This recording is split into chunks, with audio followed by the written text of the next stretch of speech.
From the Oklahoma newsroom, this is an OSU update. I'm Jenny Carlson here with OSU beat writer Scott Wright. Scott, OSU having their pro day for NFL draft prospects in Stillwater on Thursday morning. Not open to the public, won't be broadcast, but you and I will be there. We'll have all sorts of coverage. But some guys that already have worked out for scouts at the NFL Combine will be there, again, trying to improve times and distances and those sorts of things.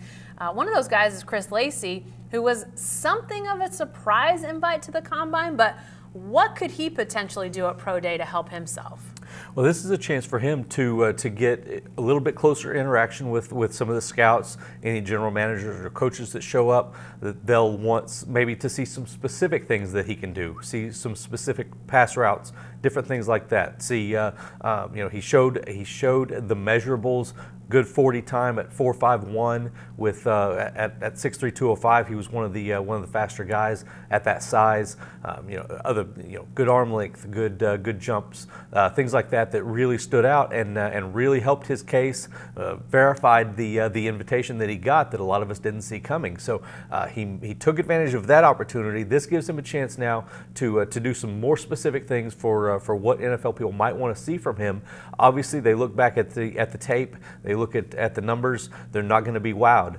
You know, there are things that he does on tape that will stand out, blocking downfield and those sorts of things that'll really help him at the next level. But you know, he doesn't have the 1,000-yard season that a lot of these other guys do. Even his own two teammates that he's competing with on Thursday, Marcel Aitman and James Washington, his numbers aren't going to compare there. So he has to do other things to make himself stand out. And this is a chance for him to get in front of those guys and let them really have a good close look at him and show you know, his hands, his ball skills, things like that to help propel him a little bit further into the draft board. Is this a situation too where these guys are back on campus, back in facilities and in places with people that they've been around for a long time? Is this a situation where a guy like Chris Lacey or maybe others will find themselves at ease, comfort, getting, I mean, Mason Rudolph's going to be the guy throwing the ball to Chris Lacey on a lot of this. That has to help, I would think. Yeah, it absolutely will. You know, Chris is one of the guys that hadn't graduated yet, so he's been in Stillwater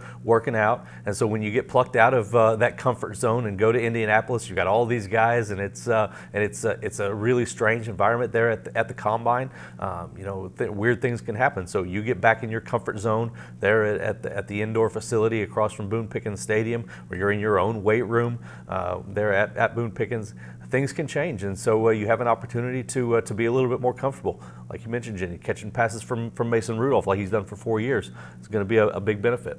Lastly, a couple guys that didn't get invites to the Combine.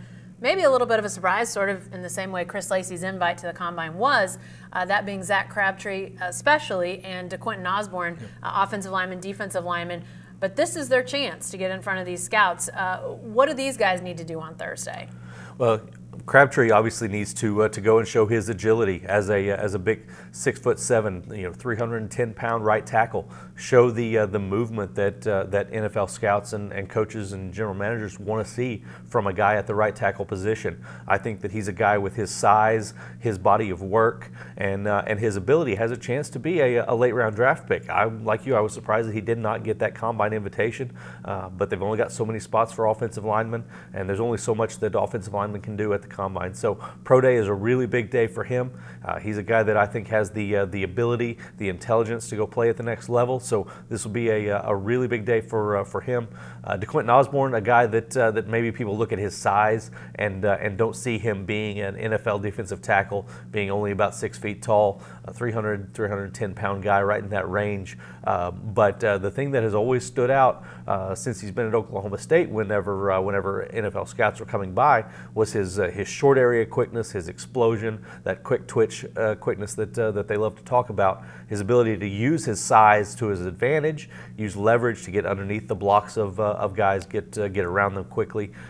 You know, they'll want to see some quickness from him at Pro Day, and that'll be the important thing in some of the short area speed drills that he'll have to do, and obviously the strength drills as well. to show that he could be an NFL defensive tackle. And you know, at 6 feet tall, that's a bad joke. It's a tough task. There you go. There you go. So that'll be important for him. All right, lots of coverage to come from OSU's Pro Day on Thursday. We'll be there, so be sure to stay with the best coverage team anywhere at newsok.com and every day in the Oklahoman.